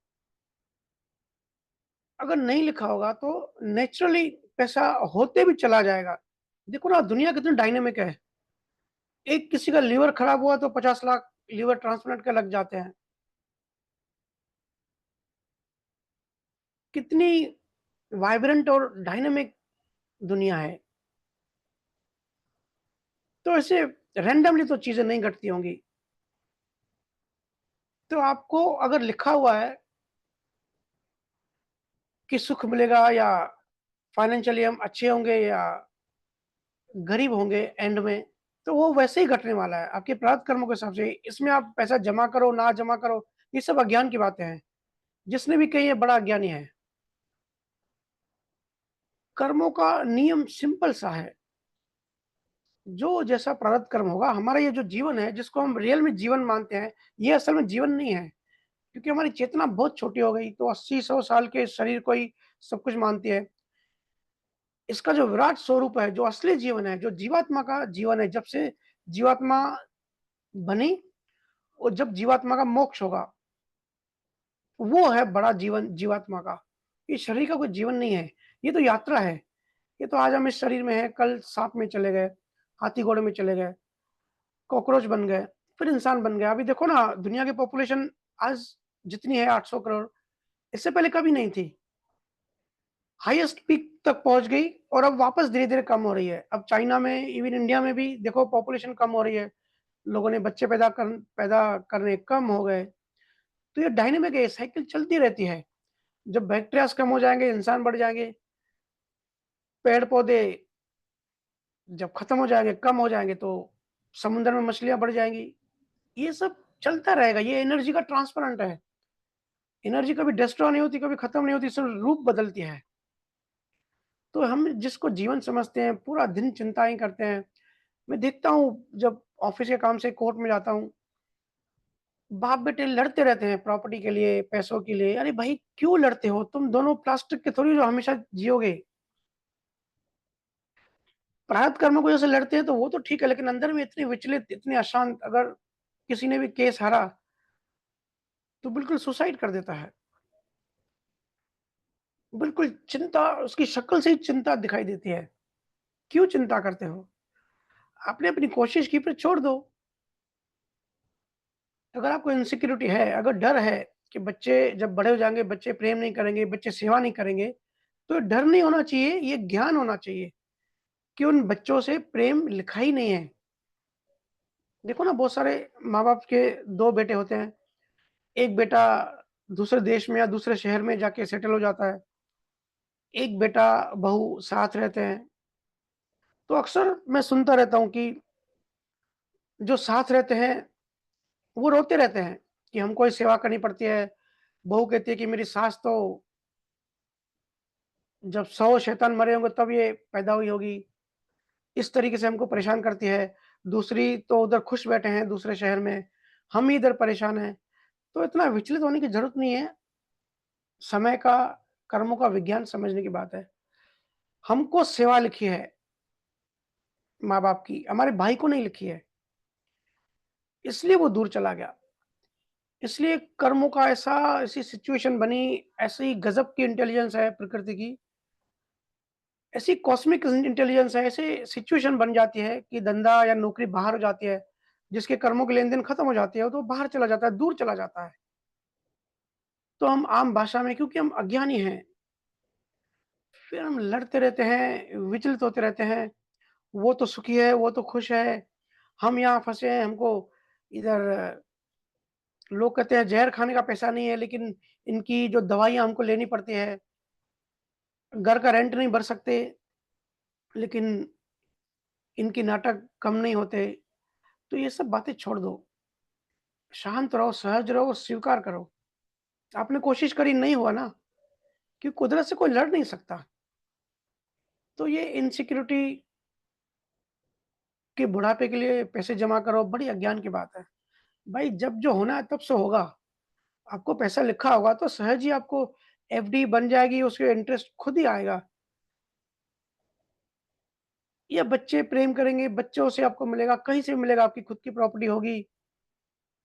और अगर नहीं लिखा होगा तो खुद की प्रॉपर्टी होते हुए भी कैंसर, लिवर, किडनी ट्रांसप्लांट ये सी बीमारियाँ होती हैं, जो सारा पैसा खत्म कर देती हैं। आज समय ऐसा चालू है, हर जगह पैसा जैसे भगवान बन गया है। हर किसी का टारगेट, हर किसी का उद्देश्य है, सिर्फ पैसा कमाना है। पैसे से बड़ी करेंसी हमारे कर्म है, जो मैंने कहा ना, एक जीवन है बड़ा जीवात्मा का। जीवात्मा ने जब जीवात्मा की जब से शुरुआत हुई, जब तक मोक्ष मिले, वो जीवन है जीवात्मा का। उसकी करेंसी है कर्म।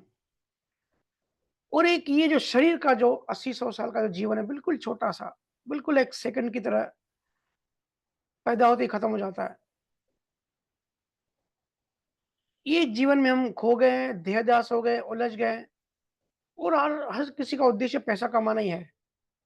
और एजुकेशन सिस्टम भी दिमाग में पैसा ही भरता है बच्चों के। जो ये सत्संग बच्चे सुन रहे, मैं उन सबको कहूँगा, कभी भी पैसे के पीछे मत भागना। परफेक्शन, राइट चीज़ क्या है? आपके अंदर से क्या ज्ञान आता है? आपके अंदर में क्या चल रहा है? कौन-सी चीज़ आपको अध्यात्म में अपने गुरु के करीब लाती है? वो लक्ष्य में रखना। कौन-सी चीज़ आपको मोक्ष के करीब लाती है? पैसा, पैसा हर जगह पैसे की मारामारी चल रही है।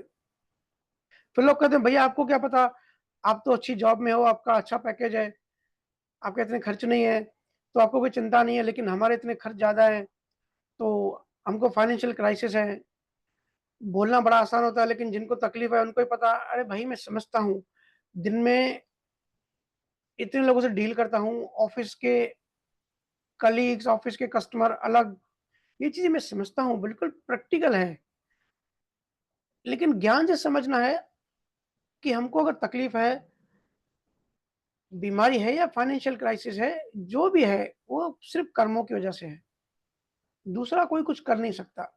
ये विज्ञान है, ये साइंटिफिकली, अब तो साइंटिफिकली प्रूव्ड भी है। और संतों ने तो उसको बताया ही है। पहले रचा प्रारब्ध, फिर बना शरीर, तुलसीदास ने कहा है। केवल ज्ञान का भेष ही ये है।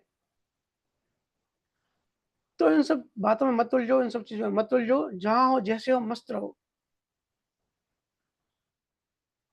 पैसा जमा भी करोगे और अगर नहीं होगा आपके प्रारब्ध में, तो पैसा चला जाएगा। कोई खा जाएगा, कोई कहीं इन्वेस्टमेंट करोगे, नुकसान हो जाएगा, कोई बीमारी हो जाएगी, निकल जाएगा। और अगर पैसा है तो हाथ में आपके होगा ही।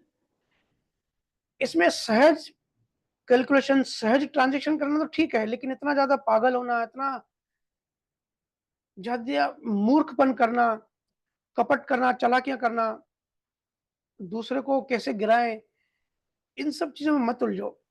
ना सिर्फ़ आपके कर्म बन रहे हैं, बल्कि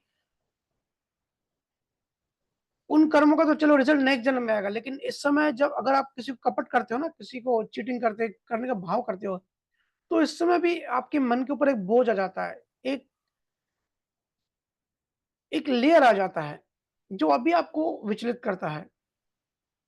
भले वो रूपक में, रिज़ल्ट में तो बाद में आएगा, लेकिन अंदर में जो एक विचलितपन, एक बेचैनी लगी रहती है ना, वो अभी होता है। क्योंकि बीज बन गया। मैं कहता हूँ ना, हर किसी के अंदर एक जानवर है, तो वो साँप तो नेक्स्ट जन्म में बनेगा, लेकिन साँप का बीज अभी आपके अंदर है। मतलब शरीर से आप इंसान हो, मन से आप साँप हो। तो इस समय भी आप भोग रहे हो। अगर कोई खराब कर्म कर रहा है तो उस समय भी वो अंदर में भोग रहा है। सिर्फ बाहर बाहर से वो इंसान है तो अच्छे कपड़े पहनेगा, अच्छा खाना खाएगा। अंदर से कोई समझो सूअर के कर्म हैं, तो अंदर से वो सूअर ही है इस समय। वो विष्ठा ही ढूँढ रहा है अंदर से। बाहर से भले कितना भी अच्छा खाना खाए। तो हमारा बाहर का जीवन अलग है, हमारा आंतरिक जीवन अलग है। तो ये जो इनसिक्योरिटी मार्केट में आजकल छाई है ना, पैसा कमाओ और अपने लिए रखो, है ना?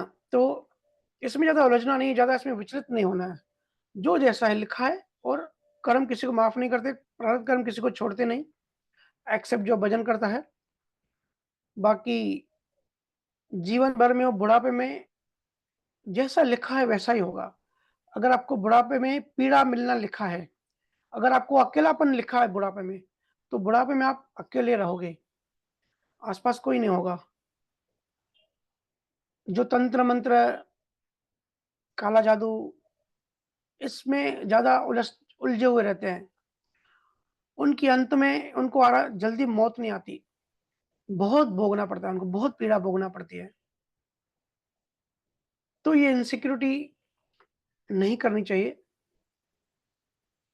फ्यूचर का तो देखो हमारा एजुकेशन सिस्टम ऐसा है कि फ्यूचर ब्राइट करो, फ्यूचर बनाओ, बच्चों का फ्यूचर बनाओ, तो ये बड़ा अज्ञान है। कितनी बड़ी मूर्खता है कि अपना प्रेज़ेंट खराब करके अपना फ्यूचर बनाओ। अरे भाई अगर प्रेज़ेंट अच्छा है तो फ्यूचर भी अच्छा ही है। अगर प्रेज़ेंट में हम आनंद में हैं, प्रेज़ेंट में हम मस्ती में हैं, मैं कहता हूँ ना, कई बार पूजा और में चर्चा करते हैं, तो कहता हूँ कि भई अभी तो ठीक है, शरीर साथ दे रहा है, अभी संजोग बन रहे हैं, इतनी यात्रा ट्रैवल हो पाती है। हो सकता है फ्यूचर में ना हो सकता है फ्यूचर में एक जगह बैठ के हिमालय में या कहीं जाके बैठ जाऊँ, थम जाए या जो जो जीव कहते हैं कि भैया आपकी तो अच्छी आईटी कंपनी में जॉब है, इतनी आसानी से मिलती नहीं है और इतनी आसानी से चल चल रही है आपकी, घूमते-फिरते भी। तो ठीक है, ये मैं मानता हूँ ये प्रारब्ध कर्म है, ये संजोग है, ये बड़ी कृपा से मिले हैं। ये संजोग अच्छे हैं, देखा जाए तो। बुरे संजोग भी आ सकते हैं, बुरे संजोग भी हो सकते थे, लेकिन एट प्रेज़ेंट अच्छे संजोग चल रहे हैं। तो आज अच्छे संजोग हैं, कल का पता नहीं, कल बुरे संजोग भी आ सकते हैं। तो मैं कहता हूँ कि भई ये तो आना-जाना लगा रहेगा, ये तो प्रारब्ध कर्म जैसे होंगे वैसा होता ही है हर किसी के साथ, उसमें किसी का कंट्रोल नहीं है। लेकिन जो आनंद है, जो मस्ती है, ये कोई नहीं छीन सकता। ये जो बच्चों जैसे हँसी है, ये जीवन भर में कोई प्रारब्ध कर्म ये छीन नहीं सकता। तो ये होती है असली कमाई। अभी प्रेज़ेंट में जियो, अभी प्रेज़ेंट का जूस पियो। फ्यूचर के चक्कर में लोग प्रेज़ेंट को खराब कर देते हैं। फ्यूचर अभी आया नहीं है, वो तो गर्भ में छुपा हुआ है। तो ये मन की बीमारियाँ हैं। बहुत लोग पास्ट में उलझे रहते हैं, पास्ट में ये हुआ, पास्ट में वो हुआ, हम बड़े खुश थे, बड़े अच्छे थे, बड़े पैसे वाले थे, मैं अच्छे बाप का अच्छे खानदान से थी या था, अभी हमारा जीवन क्या हो गया है, उसकी यादों में उसके दुखों को मल्टीप्लाई करते रहते हैं। वो एक तरह की बीमारी है। कुछ फिर फ्यूचर में कल्पनाओं के जाल में उलझते रहते हैं। इतनी कंपनी बनाऊँगा, फिर दुबई जाऊँगा, फिर फॉरेन जाऊँगा, यूएस जाऊँगा, एस्टेब्लिश करूँगा, फिर मैं ये बनूँगा, ये करूँगा। ये फिर कल्पनाओं के घोड़े। ये दोनों हमारे हाथ में नहीं है, हमारे हाथ में है अभी एक अभी का सेकंड, ब्लैंक टाइम जिसको कहते हैं, प्रेज़ेंट मोमेंट। उसमें मस्त रहो यार, उसमें एन्जॉय करो। काहे की इनसिक्योरिटी? जब बुड्ढे होंगे, जब वो समय आएगा तब का तब देखेंगे, तब उससे निपटेंगे।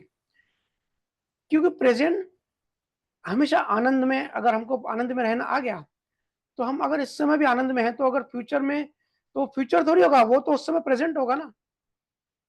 तो बाहर से हम अकेले हैं, बाहर से पैसा है, नहीं है, जमा किए, नहीं किए, तो भी हमारा उस समय हम जब प्रेज़ेंट में होंगे, तब हम आनंद में होंगे। असली चीज़ है आनंद, वो हमको कमाना है। ठीक है, ज्योति जी?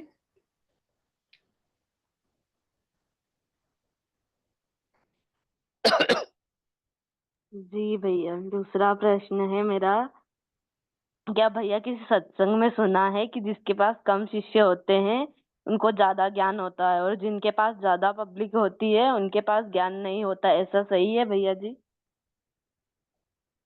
ये क्या बात है अभी? ये कैसा सवाल है? ज्ञान का पब्लिक से कोई लेना-देना नहीं होता, कोई कंसर्न नहीं होता।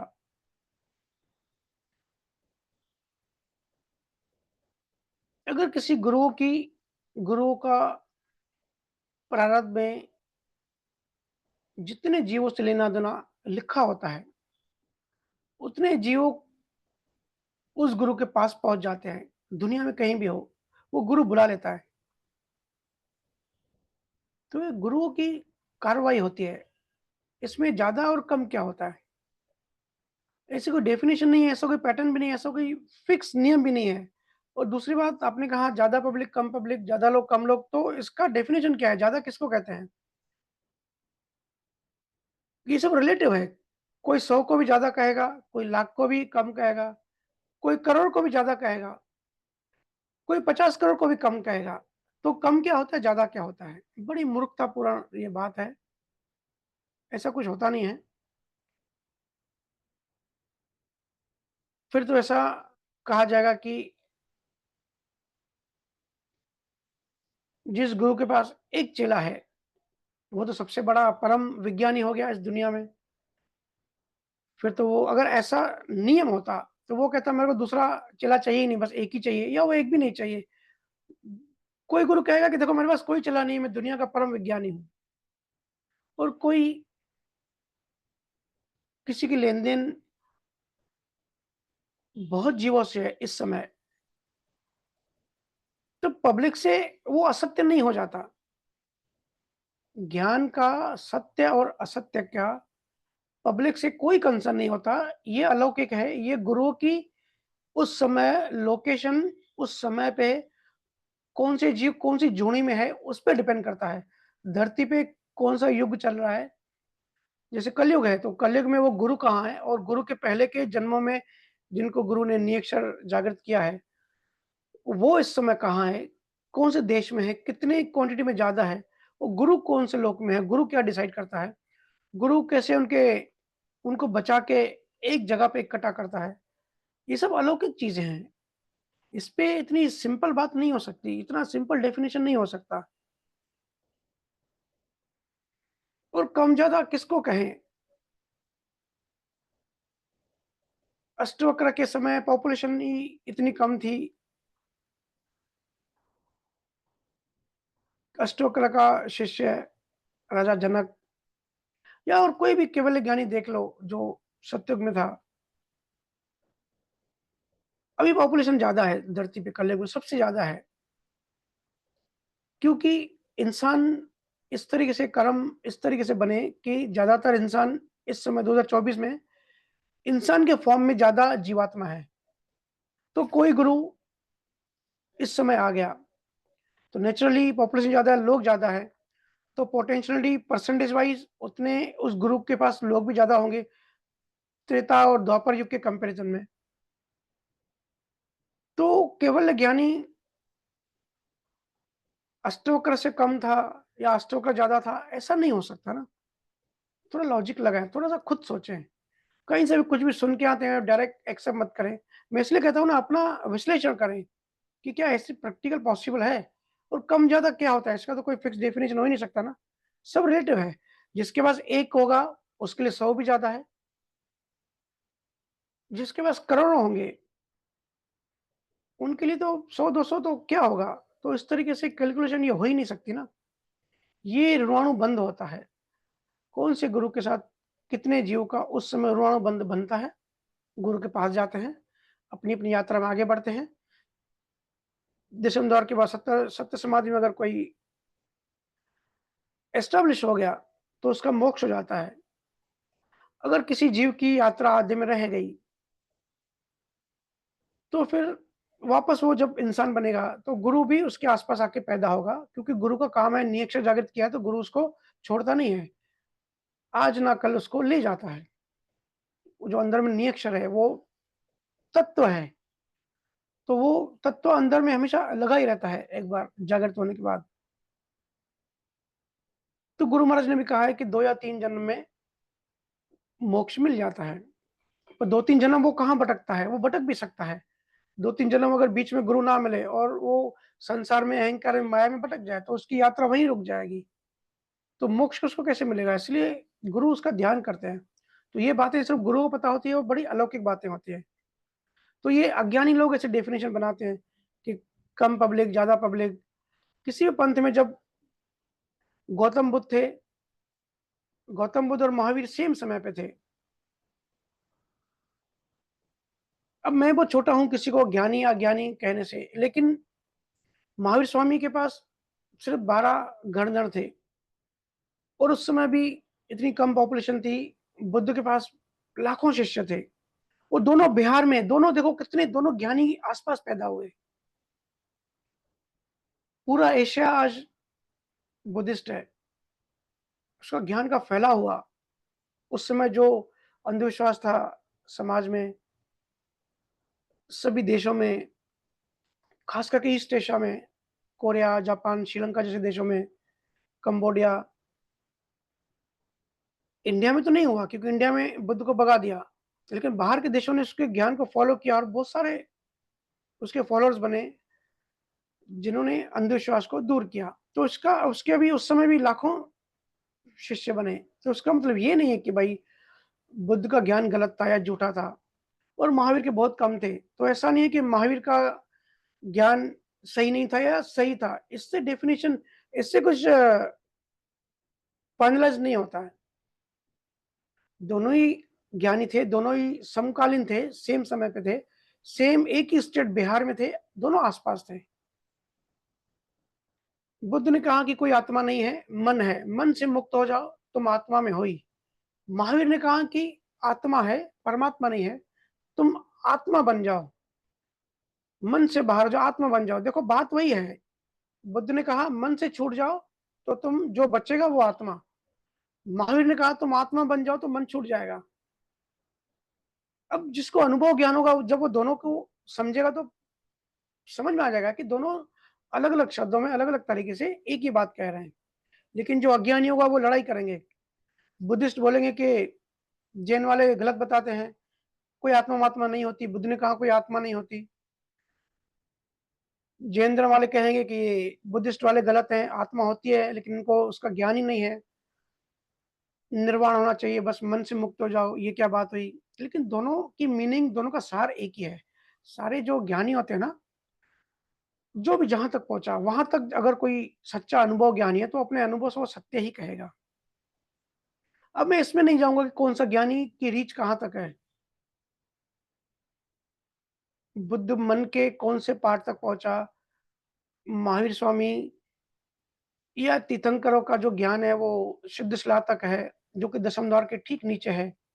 और कबीर साहब, गुरु महाराज और कैवल्य ज्ञान जो है, वो सिद्धशिला से भी आगे दसम द्वार का ज्ञान देते हैं, तो ये अलग बात है। लेकिन गलत कोई भी नहीं है, गलत किसको नहीं कहा जा सकता। ना ही इस चीज़ से मेज़रमेंट कर सकते हैं कि किसके पास कितने शिष्य हैं, कितने लोगों ने फ़ॉलो किया। वो तो ऋणानुबंध और लेन-देन की, कर्मों की बात होती है। बाकी ज्ञानियों ने जो अनुभव किया है, देखिए सब कहते हैं कि आत्मज्ञान, ब्रह्म ज्ञान, मैं यहाँ तक पहुँचा हूँ। कोई कहते हैं कि मैं को, अहंकार को, जो मैं कहता है वो अहंकार होता है, कोई कहता है मैं जो होता है वो आत्मा के लिए होता है। तो कहने का मतलब जो जहाँ तक पहुँचा है वो उसको मैं मानता है, जो जहाँ तक पहुँचा है वो उसको परमात्मा समझता है। तो हम समझे कैसे? आम आम जो जीव है वो कैसे समझे? वो तो कन्फ्यूज़ हो जाएगा बेचारा। तो सिंपली है, इतनी कॉम्प्लेक्सिटी में नहीं फँसना है, सिंपल है। जिस ज्ञान में हम फ़ॉलो कर रहे हैं, उस ज्ञान में हम आज प्रेज़ेंट में मुक्ति फ़ील कर रहे हैं कि नहीं कर रहे हैं, बस उतना कैलकुलेशन करना है। हम आज़ाद हो रहे हैं कि नहीं हो रहे हैं। बाकी कौन से ज़्यादा शिष्य होने से वो असत्य है, कम शिष्य होने से वो सत्य है। फिर तो चोर को भी लोग फ़ॉलो करते ही हैं। फिर चोर को 2 शिष्य मिलेंगे तो वो तो चोर तो बड़ा ज्ञानी हो गया। तो ये जहाँ से भी सुना है, आपने ये गलत सुना है। ठीक है, ज्योति जी? एक लास्ट क्वेश्चन लेंगे। जी भैया। खुशबू अठरानी, आप अपना माइक अनम्यूट कीजिए।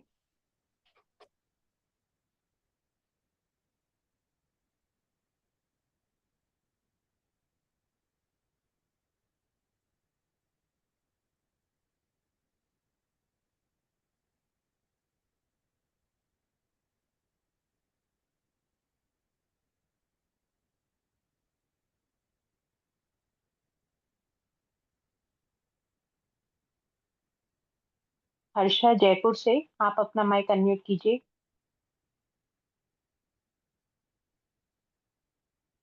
राम राम भैया। राम राम। अ, भैया मेरा क्वेश्चन है कि जब से यात्रा शुरू हुई है तो अब ऐसा हो रहा है कि हम ऐसा फील हो रहा है कि दो दो पार्ट में हूँ। और मतलब चाहती तो हूँ, बहुत अच्छे संजोग है और ऐसे ध्यान मतलब कि जागृति रहना चाहती हूँ, या कोशिश या ज्ञान कई बार अपने आप सहज आ जाता है, बहुत चीजों से निकल जाते हैं, मुक्त फील करते हैं जैसा आप कह रहे हैं। तो सब चीजें तो है, लेकिन भैया फिर भी एक उदासी सी या सम टाइम ऐसा फील होता है कि नहीं हो पा रहा है, या जैसा होना चाहिए वैसे हम शिष्य नहीं हैं। कैसे ना सुरती, या जो आप बोलते हैं कि अपना ध्यान सिर्फ एक गुरु में रहे, अपने अंदर रहना चाहिए, तो वो चीज तो नहीं हो रही है, बार बार हट जाती है, थोड़ी देर होती है फिर हट जाती है। तो एक अच्छा शिष्य या लायक शिष्य कैसे बने, कैसे है ना अपने अंदर से वो चीज को मतलब सही से चलें। देखिए, जब तक हम वर्क इन प्रोग्रेस में होते हैं, जब तक हम ऊपर चढ़ते हैं, तो ऐसी कठिनाइयाँ आती हैं। हम बहुत बार ऊपर चढ़ते हैं, फिर गिर जाते हैं, फिर ऊपर चढ़ते हैं, फिर गिर जाते हैं, क्योंकि पास्ट लाइफ़ का ही डेटा हमारे अंदर पड़ी है। पास्ट लाइफ़ का जो संस्कार हैं, वो हमको कभी-कभी खींच लाते हैं। तो आपने कहा कि अच्छा शिष्य नहीं बन पाते, तो हम क्या करें? तो देखो, इसमें मैंने एक मेज़रमेंट दिया, हालाँकि इसमें मेज़रमेंट हो नहीं सकती, लेकिन किसको अच्छा शिष्य कहा जाएगा? उसकी एक छोटी-सी डेफ़िनेशन मैंने कई बार कही है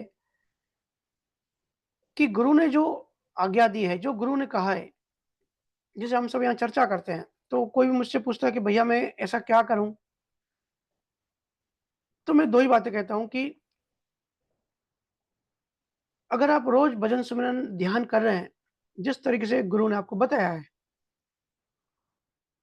और हर बुधवार सत्संग सुनते हैं, तो आप अच्छे शिष्य हैं। आप इतना ही करिए बस। उसके अलावा सहज में दिन भर में जब भी समय मिलता है, जब भी आप फ्री बैठते हैं,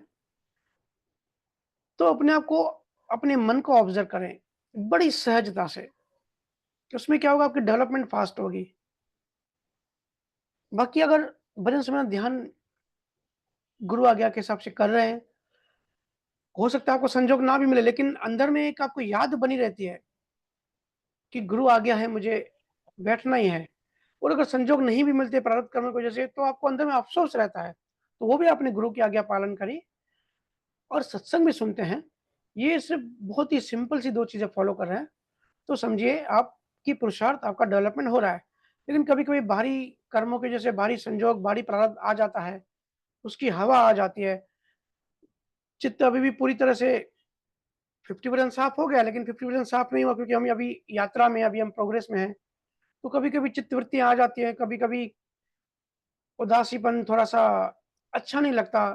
ये सब होगा, ये सब होते रहेगा, लेकिन आप सबको इग्नोर करो। बस एक ही लक्ष्य है, अंतिम मनोदशा, अंतिम दशा, मोक्ष, उसको पाना है, वो मंज़िल आप हमेशा याद रखिए।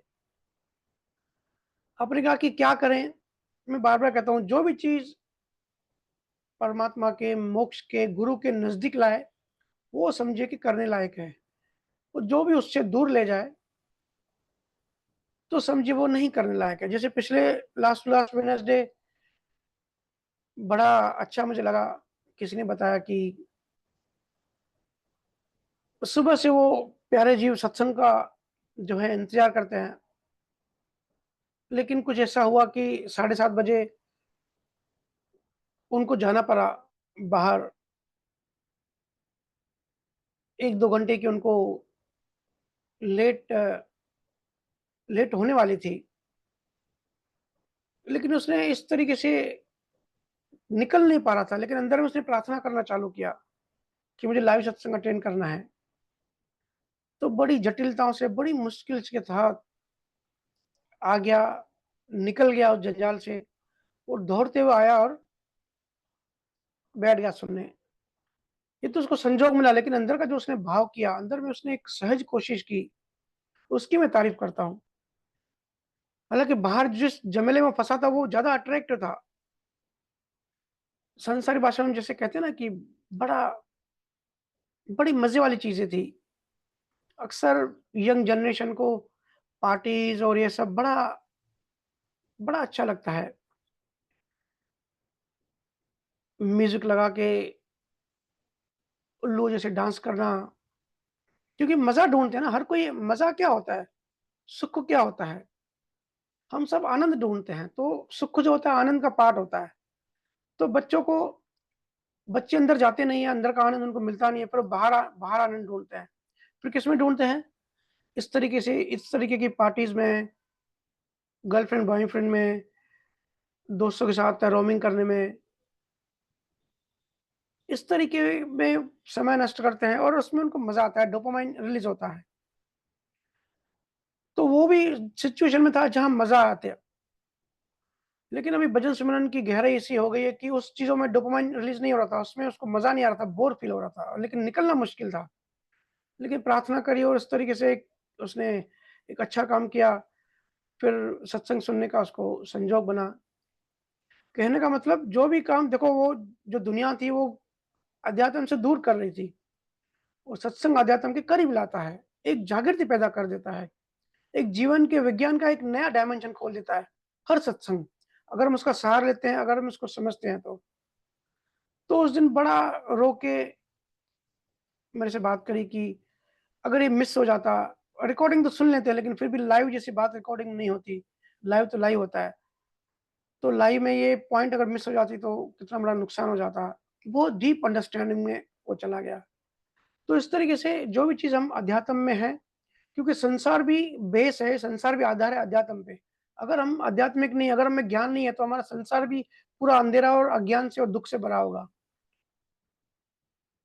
अगर हम ज्ञान हमारा बेस है, अगर अध्यात्म हमारा बेस है, तो संसार में जो भी होगा, वो सही होगा। सही इस तरीके से नहीं कि आपके संजोग अच्छे ही होंगे, बुरे संजोग में भी आप स्थिर रहोगे, उस तरीके से सही होगा। अध्यात्म मतलब प्रकाश, यो रोशनी। जो भी दिन भर में घटना घटेगी, आपने समझो कोई डिसीज़न लिया, किसी ने जॉब से रिज़ाइन कर लिया या बॉस ने फ़ोर्स किया कि जॉब छोड़ दो, तो कोई अगर अध्यात्म बेस नहीं है, तो वो बिल्कुल पागल हो जाता है, बिल्कुल सुसाइडल टेंडेंसी उसकी हो जाती है।